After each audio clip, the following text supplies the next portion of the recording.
തൃണമൂൽ എംപിമാരിൽ 12ഓളം പേർ BJP അംഗത്വം എടുക്കാൻ തയ്യാറാകുമ്പോൾ വിഭിന്ന സ്വരം വരികയാണ്.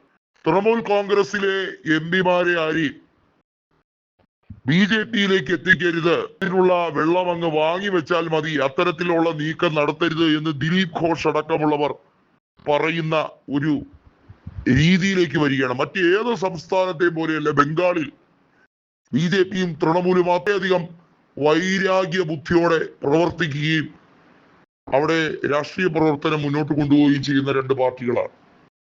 207 സീറ്റുകളുമായി ബംഗാളിൽ ചരിത്ര വിജയം നേടിയെടുത്ത സുവേദു അധികാരി മമതാ ബാനർജിയെ ഭവാനിപ്പൂരിൽ പരാജയപ്പെടുത്തി അദ്ദേഹം ബംഗാളിന്റെ അമരത്തേക്ക് എത്തി.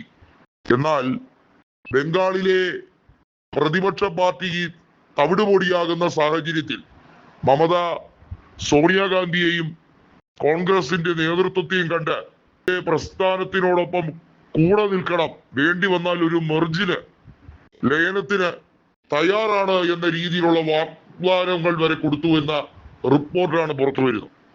അവിടെ പ്രതിപക്ഷ എംപിമാർ, പ്രത്യേകിച്ചും നിലവിൽ മമതയുടെ പോക്കറ്റിൽ ഉണ്ട് എന്ന് വിശ്വസിക്കപ്പെടുന്ന 29 എംപിമാരിൽ 12 പേർ ഉറപ്പായും BJP-യിലേക്ക് ചേരാൻ വേണ്ടി നിൽക്കുമ്പോൾ വിഭിന്ന സ്വരം ഉയരുകയാണ്. എംപിമാർ രാജിവെച്ച് മത്സരിച്ച് BJP ടിക്കറ്റിൽ നിന്നും ജയിച്ചു കയറിയാൽ മതി, അതല്ലാതെ കൂട്ടത്തോടെ കൂറുമാറ്റ നിരോധന നിയമം അത് അവിടെ നടക്കില്ല എന്നും കരുതി BJP-യിലേക്ക് എൻബ്ലോക്കായി ചേക്കേറുന്നത് ശരിയല്ല എന്ന് സുവേദു അധികാരിയും പറഞ്ഞതായി റിപ്പോർട്ടുകളുണ്ട്.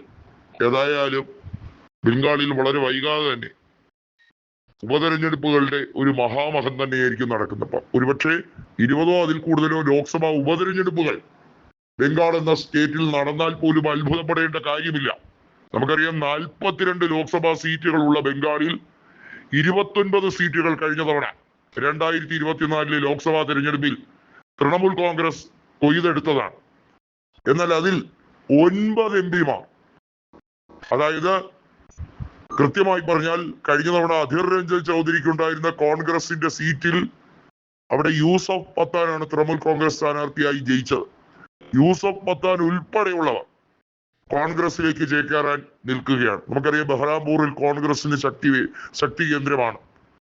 അതുപോലെ തന്നെ കൃഷ്ണനഗറിലെ MP ആയിട്ടുള്ള മഹുവ മൊയ്ത്ര, അതുപോലെ തന്നെ മറ്റൊരു MP ആയ സൈനി ഘോഷ് എന്നിവരടക്കം കോൺഗ്രസിലേക്ക് ചേക്കേറാനുള്ള ആവശ്യകത ഉന്നയിക്കുകയാണ്. മമതാ ബാനർജിയുമായി സംസാരിച്ചുകൊണ്ട് കോൺഗ്രസിലേക്ക് മടങ്ങിയെത്തുന്നതിനെ കുറിച്ചുള്ള സംസാരം ഉയരുകയാണ്. മമതയും ഇപ്പോൾ ആ രീതിയിലേക്കൊക്കെ ചിന്തിക്കുന്നു എന്നുള്ളതാണ്.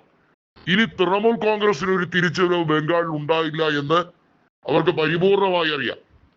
ബംഗാളിൽ വീണ്ടും കോൺഗ്രസ് വേഴ്സസ് BJP എന്നൊരു ദേശീയ ഇക്വേഷനിലേക്ക് ബംഗാൾ എന്ന സ്റ്റേറ്റ് മാറുമോ? അതാണ് ഇനി കാത്തിരുന്ന് കാണേണ്ടത്.